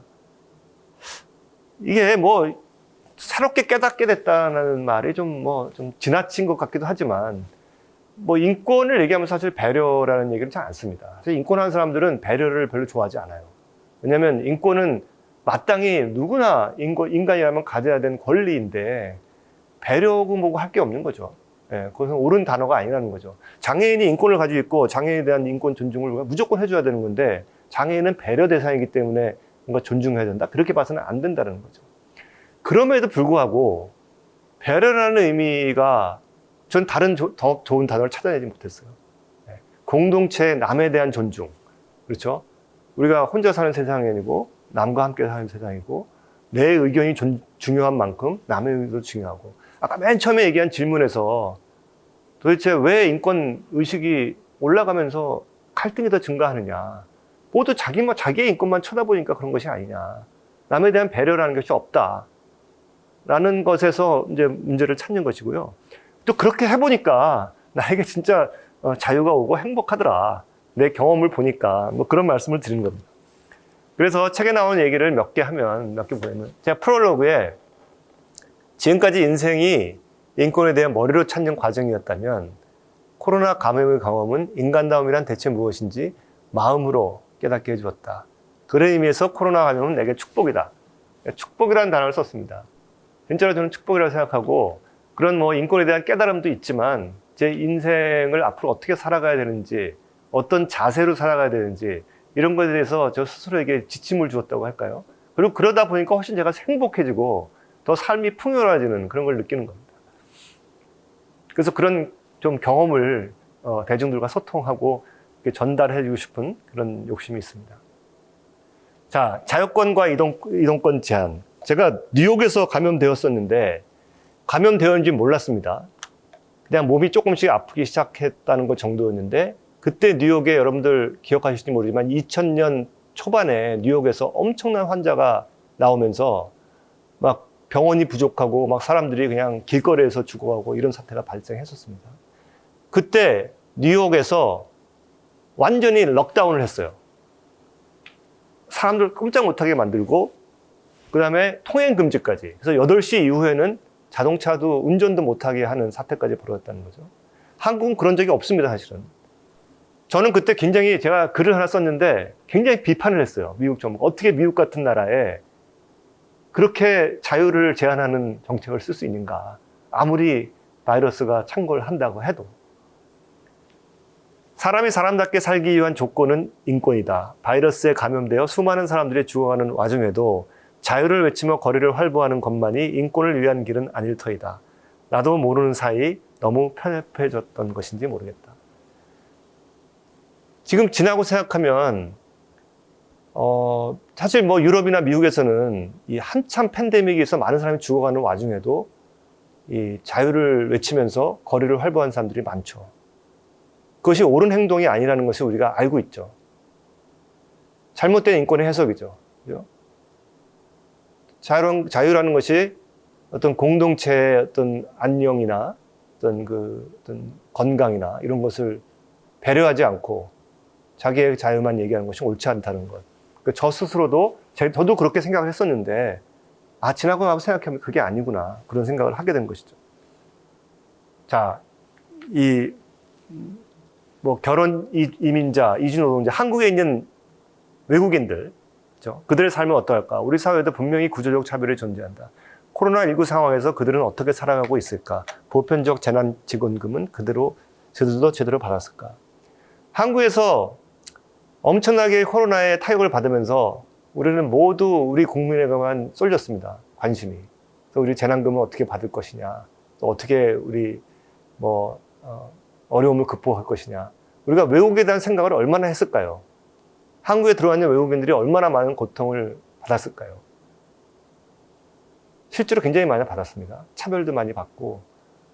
제가 지금 나오는 책에 썼는데 어떤 그런 그 광고 문구나 그 가게 특히 목욕탕 같은 데서도 외국인은 금지 이런 것이 공고히 나와 있었고, 또 지금 지나간 얘기지만 서울시에서도 그 외국인 노동자들한테 집단 감염이 많이 발생하니까 외국인만 따로 전부 전수조사하겠다. 이런 것을 발표를 했었죠. 그러니까 외국인은 무조건 다 코로나19 검사를 강제로 받아야 된다는 거죠. 그게 난 실행됐다는 게 얼마큼 인권 감성이 떨어지는지. 예를 들어서 한국 사람이, 런던에 사는 한국 사람이 런던에서 그냥 한국 사람만 다 뽑아서 검사를 시킨다고 했을 때 한국 국민이 어떻게 반응할지. 그런 문제들을 좀 생각하게 된 것이죠. 아무튼, 우리가 굉장히 국수적이다. 그런 생각을 좀 했고요. 근데 가짜뉴스. 이게 이제 굉장히 사실 디지털 시대에 굉장히 큰 이슈가 되는 문제죠.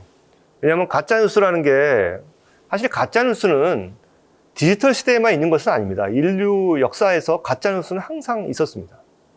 사람들은 사실 거짓말들을 해요. 뭘 만들어내기 좋아하고, 그리고 또, 국가를 만들고 뭔가 공동체를 만드는데 신화라는 게 있어요. 우리나라 단군 신화 있잖아요. 단군 신화라는 게 사실 어떻게 보면 가짜뉴스 아닐까요? 사실 진실인지 아닌지 모르는데, 그런 가짜뉴스가 굉장히 긍정적인 역할을 한다는 거죠. 많은 사람들을 단합하게 만들고, 동력을 만들고, 그래서 우리가 공동체를 만들어가고, 그런 부분도 있는 거예요. 그러니까 무조건 가짜뉴스가 나쁜 거라고 하는 것도 저는 틀렸다고 생각하고, 그런데 문제는 디지털 시대의 다른 점은 무엇이냐? 우리가 이제 레거시 미디어라고 해서 옛날에 미디어가 굉장히 소수일 때는 굉장히 팩트만이 만들어내고 미디어가 만들어낸 것을 이제 우리가 사실이라고 믿고 이러던 시절이 있었는데, 지금은 미디어가 디지털 시대에 1인 미디어도 강하고 막 만들어지다 보니까 엄청난 많은 뉴스들이 생성이 되고, 거기에는 전부 팩트가 다른 뉴스들이 막 만들어지는 것이죠. 이런 미디어 홍수죠. 홍수같이 밀려드는데 어느 것이 옳고 그른지 구별이 안 되는 이런 상황이 된 것이 문제인데, 제가 쓴 건 뭐냐면, 제가 코로나에 걸렸다는 사실이 신문에도 났다고 그랬잖아요. 막 퍼지고, 그 와중에는 가짜뉴스도 막 퍼지는 거예요. 제가 최종으로 귀국한 건 하와이에서 귀국을 했는데, 하와이에서 대한항공을 타고 귀국을 했습니다. 그런데 제가 귀국하는 비행기에서 마스크도 쓰지 않고 굉장히 떠들었고 뭐 막 돌아다녔고 이런 뉴스들이 막 퍼져서 제가 감염되었다는 게 신문에 나니까 그때는 큰 사건이었거든요. 그러면 비행기에 탔던 사람도 다 감염됐을 거 아니냐. 서창록이라는 인간 하나 때문에 대한민국이 그냥 초토화된다. 이런 식의 분위기를 몰고 간 건데 저는 비행기에서 한마디도 안 했고 계속 마스크를 쓰고 있었고 밥도 먹지 않았단 말이죠. 그런데 그렇게 얘기하는 게 어디서 나온 근거냐. 그래서 사실 그거를 얘기를 한 사람 얘기가 아시아나 항공기에서 그런 걸 봤다는 거예요. 그 사람을. 그러니까 제가 아닌 거죠. 다른 사람이 그랬던 것을 이제 저라고 착각한 건지 일부러 만들어낸 건지 모르겠지만 그런 얘기를 해서 저희 어머니한테까지 귀에 들어가고 어머니가 저한테 막 야단을 쳐서 뭐 그런 사건이 있었는데 그래서 그런 걸 보면서 가짜뉴스라는 게 이렇게 퍼지는 거구나. 사람들이 그냥 자기 편한 대로 남의 배려가 없이 그냥 막 말하는 것이 막 퍼져나가면 걷잡을 수 없게 되는 거죠. 근데 그런 게 이제 뭐 SNS나 어떤 이런 디지털 기술로 생겨난 여러 가지 디지털 플랫폼에서 마구 퍼져나가는 것이 훨씬 쉽게 퍼져나가는 그런 문제가 있는 거죠. 그러면 이런 문제를 어떻게 해결할 것이냐. 결국 제가 쓴 것은 이런 거죠. 혼란의 시기지만 다른 사람을 배려하는 노력이 있다면 우리는 가짜뉴스 속에 잠복해 있는 혐오와 배제를 구별해낼 수 있을지 모른다. 우리에게 더 필요한 것은 다름 아닌 공감이다. 공감이 인포데믹을 치유할 수 있다. 인포데믹이라는 건 인포메이션과 에피데믹이라는 걸 합성어잖아요. 그래서 인포메이션이 전염병같이 퍼져나간다. 나쁘게 이런 얘기인데요. 그게 바로 제 경험에 의하면 그렇게 막 제가 막 그런 행동을 하고 막 했다는 것이 막 퍼져나가는 걷잡을 수 없이 그런 경험을 해보니까 이걸 어떻게 해결할 것이냐. 우리가 그렇다고 모든 그런 이른 미디어를 차단할 수도 없잖아요. SNS를 못하게 할 수도 없잖아요. 가짜뉴스 만들을 다 처벌한다? 저는 그건 절대 반대합니다. 가짜뉴스 만든 사람을 처벌한다. 뭐가 가짜인지 진짜인지를 구별할 수 없는 세상인데 누가 가짜인지를 판명을 해서 가짜뉴스를 처벌한다는 얘기인지 저는 알 수가 없어요. 네. 그거는 절대 불가능이고 진짜 인간에게 중요한 표현의 자유를 아주 침해하는 행위다라고 생각을 하고 결국은 이 공감과 배려 이런 것이 아주 치료할 수 있는 것이고 그것이 없이는 사실은 해결할 방법이 없다. 뭐 그런 생각을 하고 있습니다. 환자에게는 개인정보는 없다. 뭐 제가 경험한 것이죠. 코로나 사태 초기 우리는 방역을 핑계로 누군가의 동선과 사생활을 속속들이 숨겨보았다. 한 사람의 소중한 개인정보와 일상이 욕과 비난, 동정과 연민의 탈을 뒤집어쓰고 전시되었다.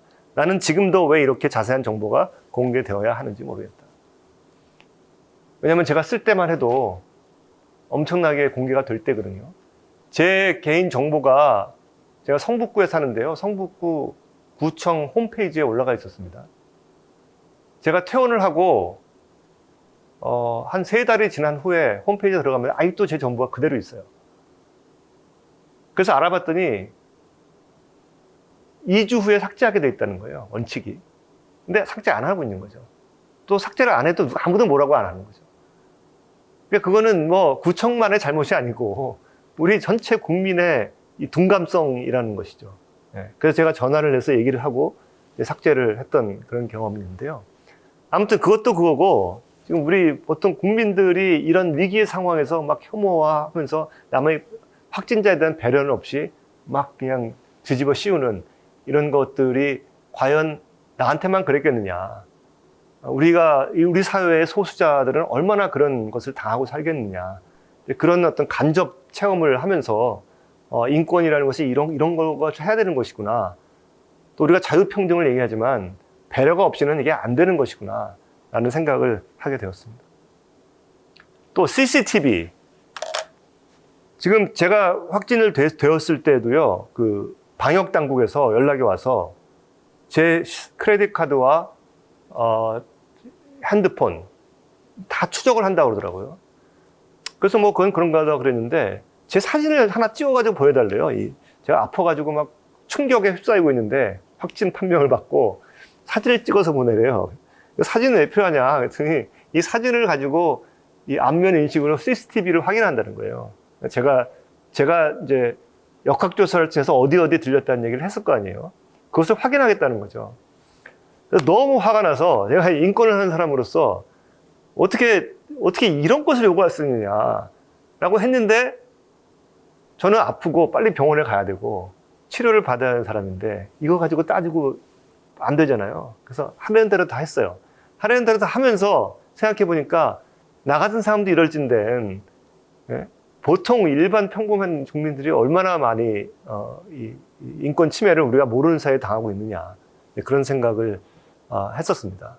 그런데 CCTV가 제가 또 병원에 있을 때 그 음압병실에는 24시간 감시 카메라가 있어요. 그래서 제가 하는 모든 행동을 보고 있어요. 그런데 뭐 이해는 돼요. 왜냐하면 뭐 환자니까 혹시 무슨 일이 생기면 빨리 치료를 해야 되기 때문에 그러겠지만 그걸 보면서 아, 대한민국이 CCTV의 나라구나라는 생각을 했습니다. 대한민국 어디 가나 CCTV가 없는 데가 없어요. CCTV가 그렇게 많이 존재함으로써 우리 안전하죠. 범죄가 일어났을 때 범죄자를 쉽게 찾을 수 있고, 예. 그렇지만 CCTV를 그렇게 많이 설치함으로써 우리가 잃는 인권이라는 것에 대한 생각은 너무 없지 않느냐. 예, 그런 생각을 했죠. 지금 뭐, 우리나라에 좀 뭐 아시다시피 어린이집 교사 뭐 이런 문제 때문에 어린이집에 지금 CCTV 의무화돼 있죠.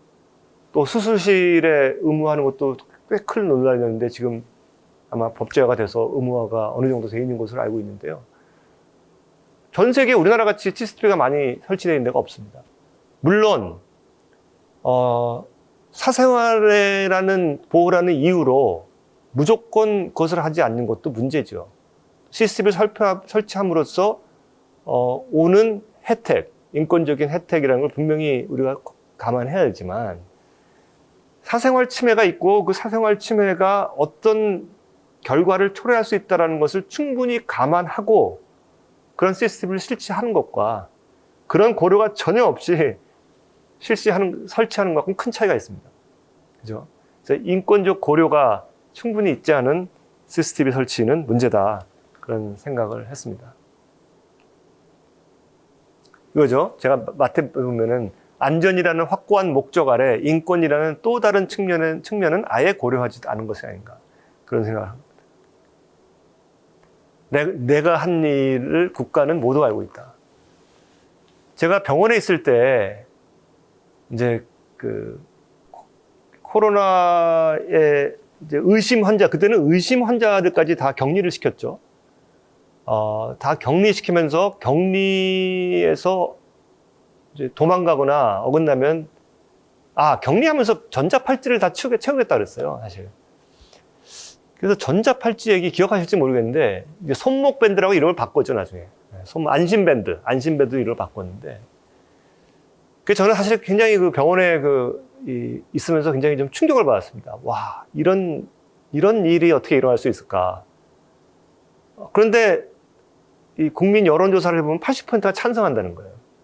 그러니까 코로나에 걸린 의심 환자들이 돌아다니면 안 되고 그 사람들이 그걸 어겼을 때는 철저히 추적을 해야 되기 때문에 이제 손목밴드를 채우자라는 얘기인데요. 모르겠어요. 얘기하자면 좀 긴 얘기인데 이게 어느 정도 그런 어떤 자유권, 개인의 어떤 자유권이라는 거에 대한 감수성이 우리 국민이 있는지 그런 생각을 했고요. 그리고 개인 정보에 대해서 우리 수요 인권 강좌에서 개인 정보에 대한 강의도 한번 한 것으로 알고 있는데 개인 정보에 대해서 기본적으로 굉장히 둔감하죠. 우리 국민들이. 근데 디지털 사회의 개인 정보라는 것은 우리도 굉장히 모르는 사이에 막 이전이 되고 축적이 되고 그것으로 인해서 또 나의 결정을 영향을 미치고 이런 순환적인 역할이 있기 때문에 굉장히 철저히 돼야 되는 것인데 예를 들어서 여러분들 기억하시겠지만 이태원에서 이태원 어떤 클럽들에서 막 확진자가 갑자기 급증하면서 이게 큰 이슈가 됐었습니다. 특히 이태원에는 성소수자들이 많이 가는 이제 클럽들이 있어가지고 이제 자발적으로 나와서 검사를 받아야 하는데 검사를 받지 않았죠. 그래서 당시에 이제 서울시 박원순 시장이 이제 우리 통신 3사에게 정보를 요청을 합니다. 그래서 그 당시에 이태원에 머물렀던 혹은 지나갔건 모든 사람들의 정보를 달라. 지금 우리나라 통신사는요, 우리의 행동을 다 추적할 수 있어요. 제가 지금 광주시청에 와서 강의하고 있다는 것도 제 핸드폰을 통해서 저의 모든 일거수일투족이 추적이 됩니다. 그러니까 이태원을 잠깐 지나간, 자동차 타고 지나갔던 사람도 그 망에 걸린 사람들은 다 정보가 제공되는 거예요. 그래서 아무 저항 없이 이 통신 3사가 서울시에 정보를 다 넘겨줬어요. 뭐 수백만이겠죠. 그런데 그 정보에는 사실은 그 사람의 핸드폰만 있는 게 아니에요. 그 사람의 모든 개인정보가 다 담겨 있거든요. 그런데 그게 아무 저항 없이, 아무 그 계획 없이 그냥 전달됐다는 거 저는 사실 충격이었어요. 이게 왜 이게 이래서는 안 된다고 말하는 사람이 없는지 모르겠어요. 그 이후에 그 정보가 어떻게 활용되고 있고 어떻게 처분이 됐는지 저도 잘 모르겠는데, 그러니까 그 사실 자체로 큰 문제다. 저는 그렇게 생각합니다. 자, 이거는 이제 디지털 시대의 불평등과 격차, 이런 꼭지인데요.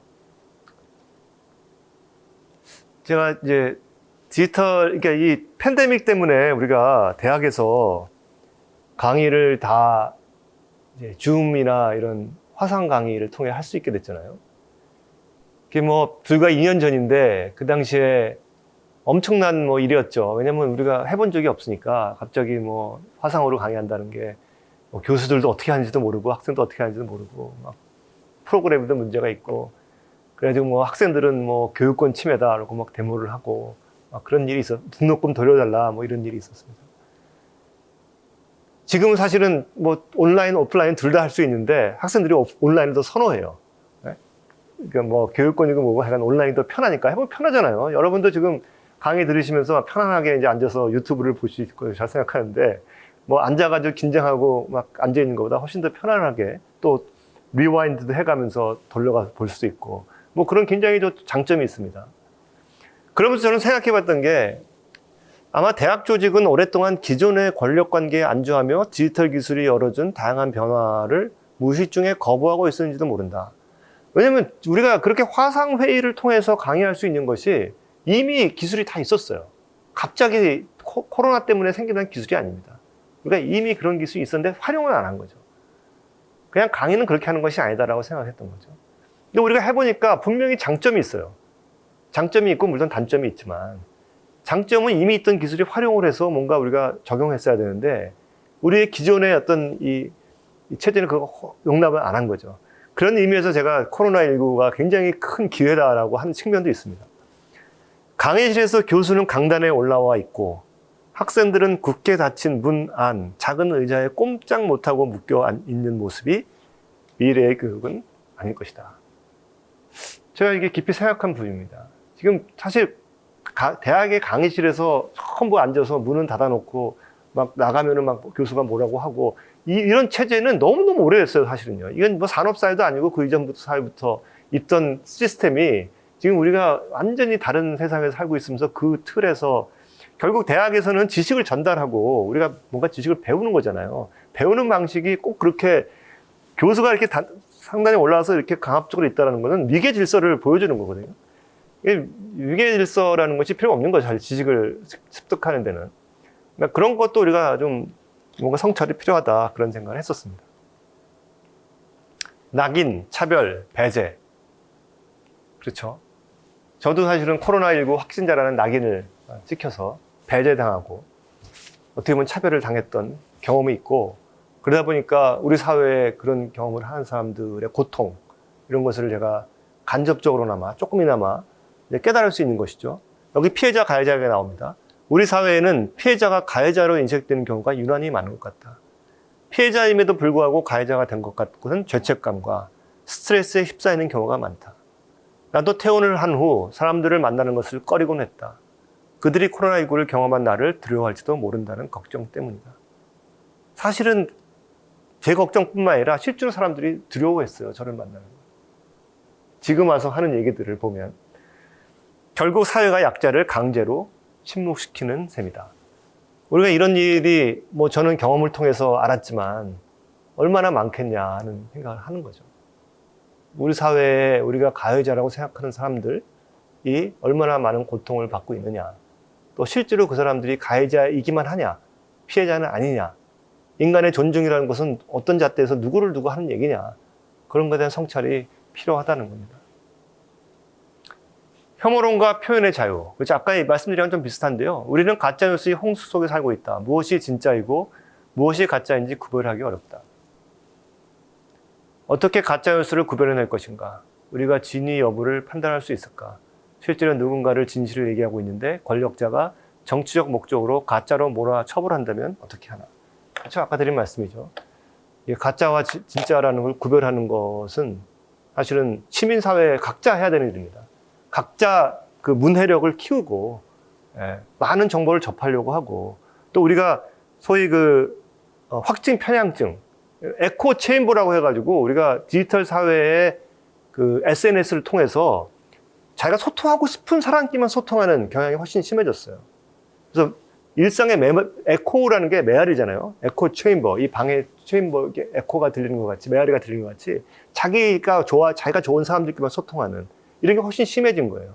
그래서 그들이 자기가 좋아하는 사람들끼리 모인 방에서 그들이 얘기하는 것이 팩트고 남들이 얘기하는 것은 팩트가 아닌 이것이 진짜고 저것은 가짜인 실제로 뭐가 진짜인지 가짜인지 모르는 상태에서 그런 일이 너무 많아지는 거죠. 그러니까 내가 알고 있고 내가 좋아하는 사람끼리 모인 얘기들이 이게 진짜인지 아닌지 우리가 스스로 다양한 의견을 듣고 다양한 것을 접하면서 우리가 스스로 해결해내야 되는 방법밖에 없는 거죠. 사실은. 디지털 시대에는 그렇습니다. 그러기 위해서는 남의 의견도 존중해주고 남의 의견이 전적으로 틀렸다라고 생각하는 게 틀린 거예요. 그렇죠? 예. 그 의견이 옳을 수도 있다라는 생각, 또 그들도 그들의 입장도 되어보고 이런 것이 절대로 필요하다. 결국은요, 디지털 시대에 인권이 어떻게 될 것이냐. 제가 내린 결론은 물론 우리가 새로운 기본도 만들고 제도도 만들고 뭐 이래야 되는 거죠. 거기에 맞는 그래야 되지만 결국은 이 변화 속에서 인권의 해석이 달라지고 새로운 인권 문제가 일어나는 데에는 우리가 서로 공감하고 배려하지 않는 정신 없이는 해결될 수가 없다는 게 제 결론입니다, 사실은. 그래서 이게 중요한 부분이에요. 디지털 기술과 인권. 인권을 담당하는 사람들, 인권 커뮤니티의 사람들, 여러분들도 그렇죠. 여기 민주인권과에 있는 분들. 인권을 담당하는 사람들은 그 사람이 UN 직원이건 시민단체 활동가이건 정부 관료이건 디지털 기술을 선도적으로 이해해 나가야 된다. 디지털 기술이 무엇인지 어느 정도는 이해를 하지 않으면 안 된다는 거죠. 또 디지털 기술을 만들어내는 과학자, 공학자, 또 기술을 활용하여 비즈니스 모델과 제품을 생산해내는 기업에 대해서도 인권 교육이 필요하다. 과학자들에 대한 인권 교육이 굉장히 중요하다고 생각해요, 저는. 과학자들과 인권은 우리가 별로 관련이 있지 않잖아요. 근데 아까 말씀드린 것 같이 아주 초기 단계에 인권에 대한 감수성과 인권에 대한 어떤 평가가 없이는 그들이 만들어내는 것들이 엄청나게 부정적인 영향을 나중에 미칠 수가 있다는 거죠. 그래서 이 인권 커뮤니티에 프라이빗 섹터가 들어가는 것도 그런 얘기인데요. 이 기술과 인권 커뮤니티와 기술 커뮤니티를 완전히 분리시키는 게 안 된다는, 이게 합쳐져야 된다는 그런 말씀을 드리는 겁니다. 이거는 뭐 디지털 기술하고 관계가 없는데요. 제가 병원에서 성찰한 것 중에 하나가 제가 병원에서 너무 몸이 아파서 먹고 자고 싸기를 못했습니다. 음식을 미각 후각이 없어져서 한 이틀간을 먹지를 못했고 또 화장실도 또 약 부작용 때문에 못 갔고 그리고 자지를 못했어요. 하루에 1시간밖에 못 자고. 그러다 보니까 저는 먹고 자고 싸게만 하면 인간이 행복한 것이겠다. 행복이라는 게 큰 게 아니구나. 먹고 자고 싸게 한 이후에 나머지는 다 럭셔리다, 사치다라는 생각이 들었어요. 사람에게는 이 세 가지가 너무 중요하다는 생각을 했다. 그렇게 하면 사는 것이고 행복한 것이다. 그것을 못해서 죽을 것 같으니 그 중요함을 알겠다. 인권은 인간이라면 적어도 이 세 가지를 편안히 할 수 있도록 모두 다 같이 노력하는 일이라는 생각이 들었다. 그렇죠? 우리 대한민국에 아픈 사람 빼놓고 먹고 자고 싸기를 못하는 사람은 없어요. 우리가 시야를 넓혀서 전 세계를 보면 너무나 많은 사람들이 먹고 자고 싸기를 못합니다. 너무나 많은 어린이들이 설사병으로 죽어요. 가장 많이 어린이들이 사망 이유는 설사병이에요. 설사라는 건 약 먹으면 낫는 거잖아요. 그게 못하는 거거든요. 우리가 그런 것을 좀 생각해야 되는 것이 인권이지, 뭔가 우리의 공간을 넓혀서 좀 봐야 된다, 그런 생각을 했습니다. 제가 마지막으로 시간이 거의 됐기 때문에 좀 정리를 해드리면, 현재의 급격한 변화에 인권적 접근을 제대로 하지 못하면 인류사의 미래는 없다. 저는 단언적으로 이렇게 좀 표현을 했습니다. 그러면 우리가 어떻게 접근할 것이냐. 이 접근이라는 것은 다양한 차원에서 이루어져야 되는 거예요. 그렇죠? 같이 여러분 스스로, 우리 모든 국민이 스스로 성찰하고 뭔가 인권적 감성을 키우는 것도 중요한 거고요. 또 이 공간적인 이 영역을 넓혀야 돼요. 그러니까 우리, 나가 아니라 남도 생각하는 우리, 또 우리가 아니라 우리 뭐 광주시를 생각하는 그런 공동체 정신, 또 대한민국을 생각하는 것, 더 뛰어넘어서 지구 사회를 생각하는 이 우리라는 개념이 훨씬 더 확장돼야지 우리의 문제가 나의 문제고 아프리카에 사는 주민의 문제가 나의 문제이거든요, 이제는. 그렇죠? 백신이라는 것을 우리가 개발하는 게 자유를 얻기 위해서 빨리 코로나를 종식시키고 백신 맞아서 자유를 얻기 위해서 하는데 사실은 아프리카 사람들이 전부 백신을 맞고 집단 감염이 생기지 않으면 계속 새로운 바이러스가 창출이 돼서 우리 자유를 가질 수가 없어요. 그게 이 지구 사회잖아요. 그럼 우리의 영역을 넓혀야 된다. 또 국제 기본을 만드는데 우리가 참여해야 된다는 거예요. 참여한 길이 없다? 있습니다. 여러분들이 이해하고 참여한 길을 찾으면 얼마든지 있다는 거예요.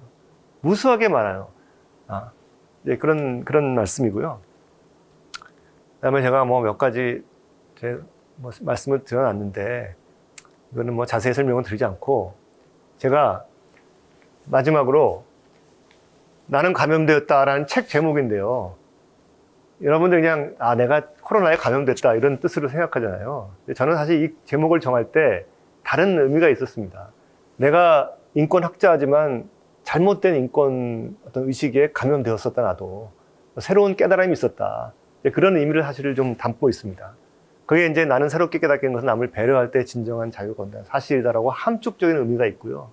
그래서 이것을 제가 다시 설명하는 책이 6월 15일 날 출판이 되는데 아까 이메일을 잠깐 보니까 16일 날 서점에는 나온다고 해요.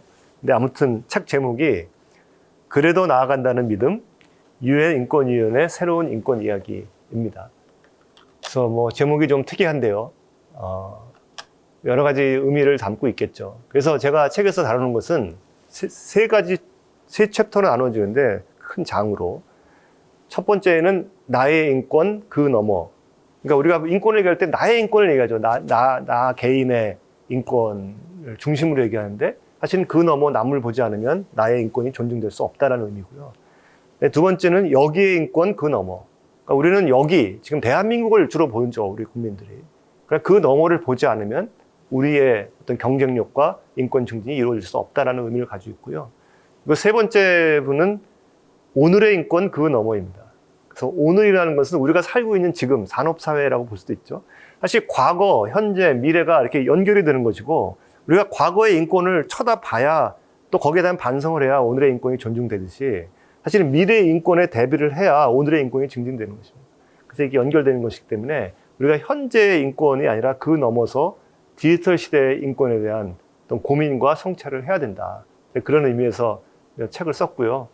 나는 감염되었다보다는 훨씬 더 포괄적인 내용을 다루는 그런 책이니까 제가 마치 제 책을 광고하는 그 강의같이 돼버렸는데 딱 그 시기가 이 강의가 방영되는 시기에 책이 나오는 것 같아서 잠깐 말씀을 드렸고요. 제가 오늘 하는 강의가 뭐 좀 두서없이 말씀드린 것 같은데 좀 유익한 시간이 되었기를 기대합니다. 감사합니다.